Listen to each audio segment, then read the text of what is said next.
you're having a lovely day. I am Rebecca Narbay Silva, your real estate salesperson, and welcome to my channel. Today, I am so excited na i-share sa inyo ang bagong update ng video na ito, which is ang Mira Model Unit of Solana Zaragoza Subdivision. By the way, this subdivision is located sa Angeles City, specifically sa Barangay Sapalibutan, Angeles City, Pampanga. And so, if it happens na you are looking for a property dito sa Angeles City, I hope makatulong tong video na ito sa'yo. So, nasa harap tayo ng Mira Model Unit. So, Mira Model Unit has a minimum lot area of 156 square meters and a floor area of 144 square meters. It has 3 bedrooms, 3 toilet and bathroom, and vehicle covered carport. So, I am so excited. Tara, huwag na natin patagalin. Samahan niyo ako. So this is an updated video of Mira Model. So kung nakita nyo na yung ibang videos ko ng Solana Zaragoza, ito yung medyo mas high quality na video. So gusto ko lang i-share na ang mga properties or mga models dito sa Solana Zaragoza are inspired by Spanish architectural design. So mapapansin nyo, yung kanilang mga wall tile cladding ay gumamit sila ng mga tiles, which is very good to lessen yung ating mga maintenance expense, such as for example, nagpipaint ka ng mga walls. So, yung mga part na may mga tiles, hindi mo na kailangan i-repaint. Tapos, dito pala sa facade or frontage, meron tayong around 5 meters. So, dito sa kanilang model, nagpalagay lang sila dito ng puno and some plants dito sa gilid, which is nakakadagdag talaga sa beauty nitong Mira Model Unit. Tapos, meron pang around mga 5 meters dito, meron ding grass dito. Pero kapag ito turn over, mention ko lang na wala tong mga plants na to, pero nasa inyo kung anong type ng plants yung gusto nyong gawin. So kung plantita or plantito kayo, so perfect tong i-design or ipa-landscape. Tapos mention ko, this is our pathway going sa ating main entrance. Tapos bago tayo pumasok sa loob, pakita ko lang sa inyo yung ating carport area. So, dito sa part na to, kasya yung dalawang sasakyan. Pero, I think yung best talaga dito is isang malaki or SUV. Kasya yung SUV na sasakyan dito. Tapos, kung may tricycle kayo, pwede din dito. Tapos pala, mention ko din, ay yung ating ceiling, meron na rin siyang cover. Dito sa area na to, hindi siya concrete slab. So, plywood lang siya, no? Pero dito sa area na to, concrete slab to. Tapos, ito na kasing second floor. Meron din siya nakaabang dito na para sa outdoor light nyo. Tapos, may 2 electrical outlets dito, which is very good siya. Kapag magka-car wash tayo, magda-dryer, or kung gusto nyo, dito lang din yung laundry area nyo, pwede naman. Move lang ako ng konti. Dito pala sa gilid, meron tayong around 1.5 meters na setback sa gilid. Tapos dito, nandito yung ating faucet na area, may nakaabang dito. Para yun nga, kung gusto nyo mag-car wash, or gusto nyo dito sa portion na to maglaba, pwede din. Tapos, usog pa tayo ng konti. Dito sa area na to, nandito yung ating back door or access door. Gumamit lang sila dito ng lever type door handle and steel door siya and steel door jump din. Tapos, meron siyang around siguro mga 5 inches na naka-tiles yung step niya going dun. Very good yung idea ng may backdoor access door kasi kapag halimbawa may bisita kayo sa bahay, dito ka na lang dediretso kung going ka sa kusina. Tapos dito, same din, 1.5 meters. Very nice. May backyard tayo sa area na to. Tapos mapapansin natin yung gamit nilang mga windows, sliding windows. Tapos, meron din siyang lanai area na nandito sa pinakalikod. Tapos, mention ko lang din, nandito yung ating exhaust para sa range hood natin. Mamaya makikita nyo kung anong purpose niyan. Tapos, dito sa lanai area, gumamit sila ng 2-panel sliding glass door with screen na din po yan. Tapos, usog lang ako ng konti dito sa gilid. Meron tayong 1.5 meters din. Tapos, I think pwede tong palagyan mo ng electrical outlet, pwede din. So, tapos na tayo sa labas. Balik tayo ulit sa harap, papasok sa loob.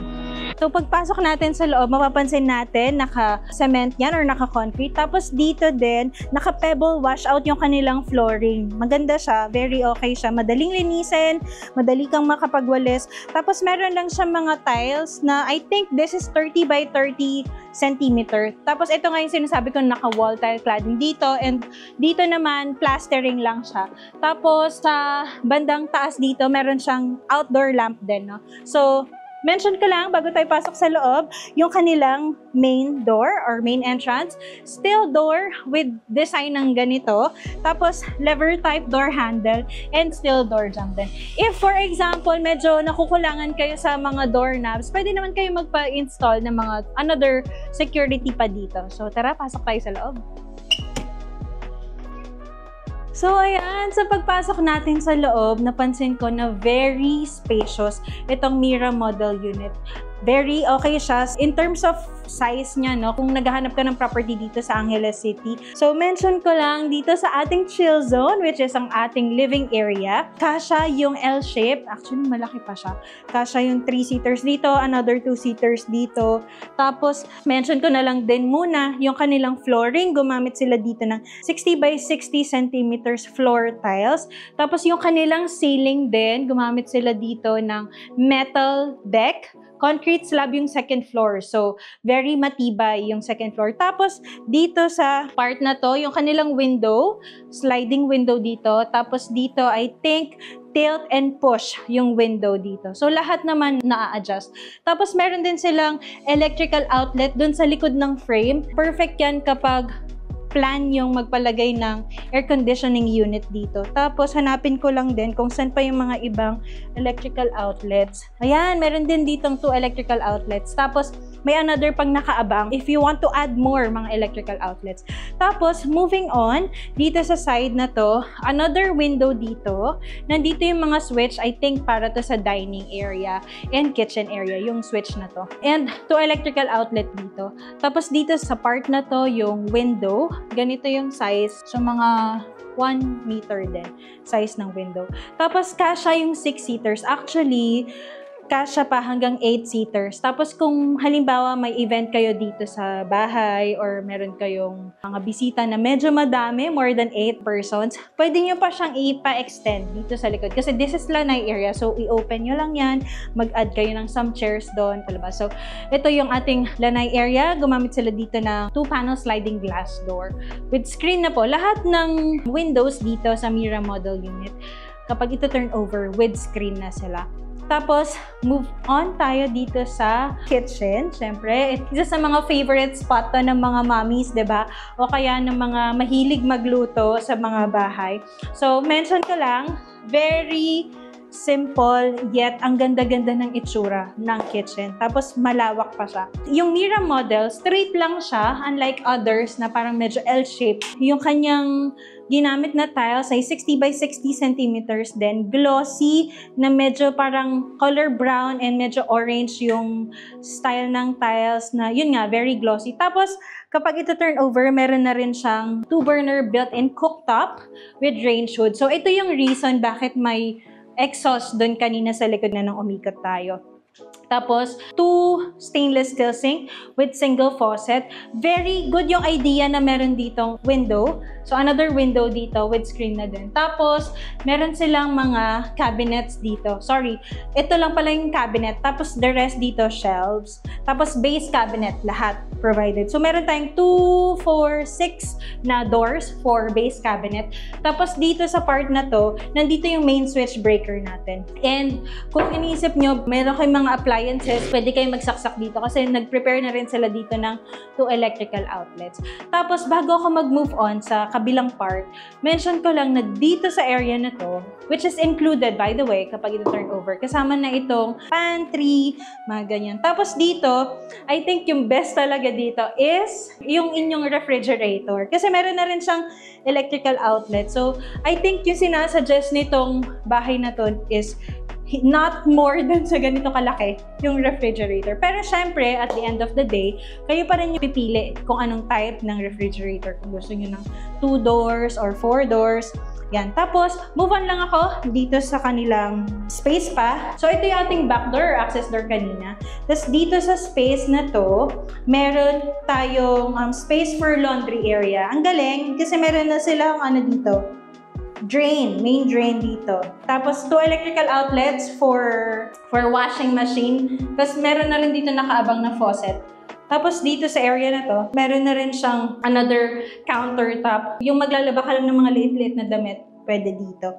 Tapos, meron na rin siyang base cabinet. And, another pa dito, 2 electrical outlets. Tapos, yun nga, maganda din yung kanilang pagkakadesign kasi meron ding window dito. Right now, nakasarado lahat ng window, hindi naka-aircon, pero hindi siya ganun kainit. Tapos na tayo dito sa first floor. Check naman natin yung ibang part ng first floor, yung kanilang toilet and bathroom. So, pagpasok pala natin dito sa main entrance, yung ating left side, nandito yung ating staircase. Yung iba kasi kino-consider yun, no? Minsan, ayaw nila yung staircase. Pagkabukas nila ng pinto, nandyan na yung staircase. Pero kung kayo yung mga type ng client na ganun, so I think okay din to sa inyo kasi nasa gilid yung staircase. Mention ko na lang din na meron sila dito, storage area. Dito. Ganito na rin siya kapag ito turn over. Tapos, dito sa side, since pantry yung likod, ginamit na rin nila tong space for lalagyanan ng mga designs tulad ng mga ito. So, kapag ito turn over, ganyan na siya. Tapos, dito din sa baba, meron silang toilet and bathroom. So, ang door na ginamit is wood door. Doorknob yung kanilang door style. Tapos, steel door jamb. Tapos, tingnan natin yung kanilang toilet and bathroom. Dito sa toilet and bathroom, very simple lang siya. So, mention ko na lang kung ano yung mga kasama. Kasama yung lavatory, yung water closet, yung telephone type shower, soap holder, meron na rin siyang faucet dito, may drain dito, check ko lang kung may, yes, meron ding drainage doon sa may toilet area. Meron ding tissue holder sa area nito. Tapos, naka-wall tile cladding din pala siya. So, sa shower area, siguro mga 5 feet yung height ng wall tile cladding. Tapos, kung medyo conscious kayo mabasa yung toilet area, I think pwede na rin dito yung shower curtain. Or kung medyo may budget ka naman, ipa-glass enclosure mo na siya. So, yun lang yung ating toilet area. Wala siyang electrical outlet dito. Tapos, nandito yung ating window, owning type window which serve as our air vent. So, yan yung ating toilet and bathroom. So, akyat na tayo sa taas. Pero bago tayo makyat sa taas, i-mention ko lang, yung kanilang handrail ay made of wood. Solidly built na wood. So, for Mira model, dark brown, yung kanilang ginamit na color. Tapos, steel railing. Yan. Tapos, ang ating stair tread ay wood din siya, no? Tapos, semento dito sa base. Tapos, the rest, I think yung paakyat sa taas is wood din siya, pero supported ng metal bracket. So, tara, akyat tayo. Bilangin natin kung ilang steps. 1, 2, 3, 4, 7, 8, 9, 10, 11, 12, 13. 13 step, nandito na ako sa second floor. Hindi naman ako masyado napagod. So, bago ko makalimutan, i-mention, dito pala sa stairs natin, meron palang window na which serves natural lighting. Very nice yan kasi kahit walang kuryente, minsan, di ba, hindi naman natin maiiwasan na mawalan tayo ng kuryente. So, mayroong power outage. Hindi madilim sa area na to kasi nga may 3 windows dito. So, mention ko lang, yung window dito, fixed window, dito is tilt and turn with screen. And dito din, same din, tilt and turn. Tapos, ito yung space sa second floor.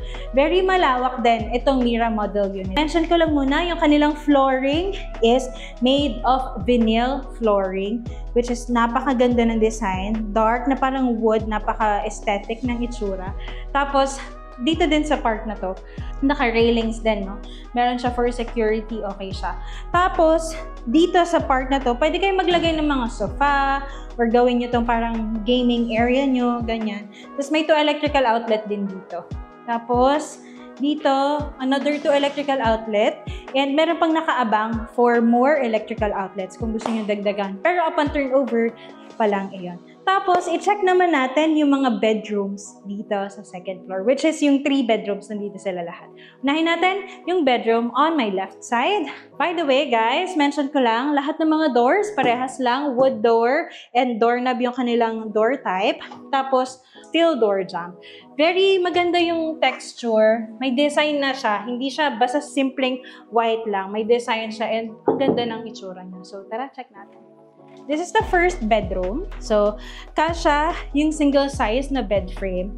Yan. Kasya pa hanggang double size na bed frame. Actually, kasya hanggang queen size na bed frame. Pero, kung plan mo maglagay ng parang table pa dito, study area mo, Tapos lagyan mo dyan ng TV. Oh, ang ganda. Tapos palagyan mo pa ng aircon kasi meron namang electrical outlet doon. So, perfect to. Window type aircon, I think yung best dito. Kasi hindi siya ganun kaliit, hindi rin siya ganun kalaki. Makakover niya pag window type na aircon lang dito. Mga 1 horsepower or something like that. Tapos meron din siyang 2-panel sliding glass window and another 2-panel sliding glass window. So, yan. Pwedeng tagusan. Very good yung air circulation dito, no?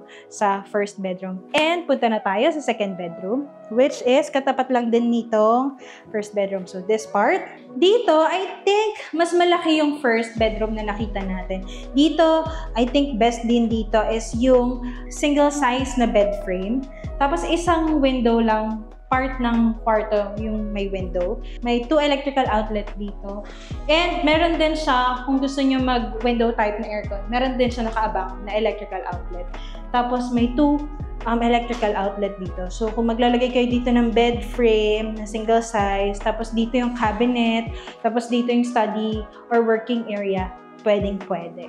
Tapos, last but not the least, yung master bedroom. Pero before natin i-check yun, puntahan muna natin yung second toilet and bathroom. So, dito siya. This is the common toilet and bathroom. So, most likely, yung gagamit dito, yung gagamit lang din sa bedroom 1 and bedroom 2. So, gumamit sila dito ng pedestal lavatory. By the way, lahat ng sasabihin ko are included upon turnover. Pedestal lavatory, water closet, meron din siyang soap holder, telephone type shower with faucet. Meron din ditong owning type window, naka-wall tile cladding din siya. And dun sa ground floor, walang partition. Dito may partition siya. So perfect siya pag lalagyan mo lang siya ng shower curtain. Tapos meron din siyang tissue holder dito. May wall tile cladding din dito and may wall tile cladding din siya sa toilet area. Pero mga isang patong lang siya ng tiles eh. Tapos yun, very simple lang yung toilet and bathroom number 2 natin. So, ready na ba kayong i-check yung ating master bedroom? So, this is the master bedroom. Ito pala yung ating staircase. So, pag-akyat natin sa staircase, dito yung master bedroom. So, this is the master bedroom. Silipin natin gano'n siya kalaki. So, dito sa master bedroom, nakita niyo naman, very, very spacious. So, this is a queen size bed frame. Kasya pa hanggang king size na bed frame. Meron ditong window, 2-panel sliding glass window, and tilt and turn din doon. Tapos, kung gusto mo magpa-aircon, split type, dito yung electrical outlet. Tapos, check lang natin kung meron pa mga electrical outlets. May 2 electrical outlet dito. Tapos, check ko lang kung may another electrical outlet dito. Siyempre, master bedroom to. Okay, meron tayong 2 electrical outlet dito. So, all in all, meron tayong 4 electrical outlets and 1 electrical outlet for air conditioning unit. Meron tayong turnover na built-in cabinet. So, check lang natin anong itsura. Sabitan ng damit and another storage sa baba. Tapos dito, mga shelves. And meron tayong 4 na drawers. Ayan. Tapos sa taas, meron din tayong another storage, 3 panel. Tapos, may space pa dito for bedside table. Tapos, syempre, since this is the master bedroom, syempre, hindi siya pwedeng common toilet lang, no? So, meron siyang ensuite bathroom. So, this is the ensuite bathroom. Gumamit sila ng pedestal type lavatory, no? Mas malaki siya compared dun sa common toilet and bathroom. Tapos, water closet din. Mas malaki siya and mas maganda. Kasi master bedroom nga naman. Diba, may accent tiles pa siya dito sa gitna. Tapos, full yung kanyang wall tile cladding from floor to ceiling. So, very nice. Kung gusto nyo yung glass enclosure, pwede din. Pwedeng shower curtain muna kung medyo nagtitipid tayo sa budget.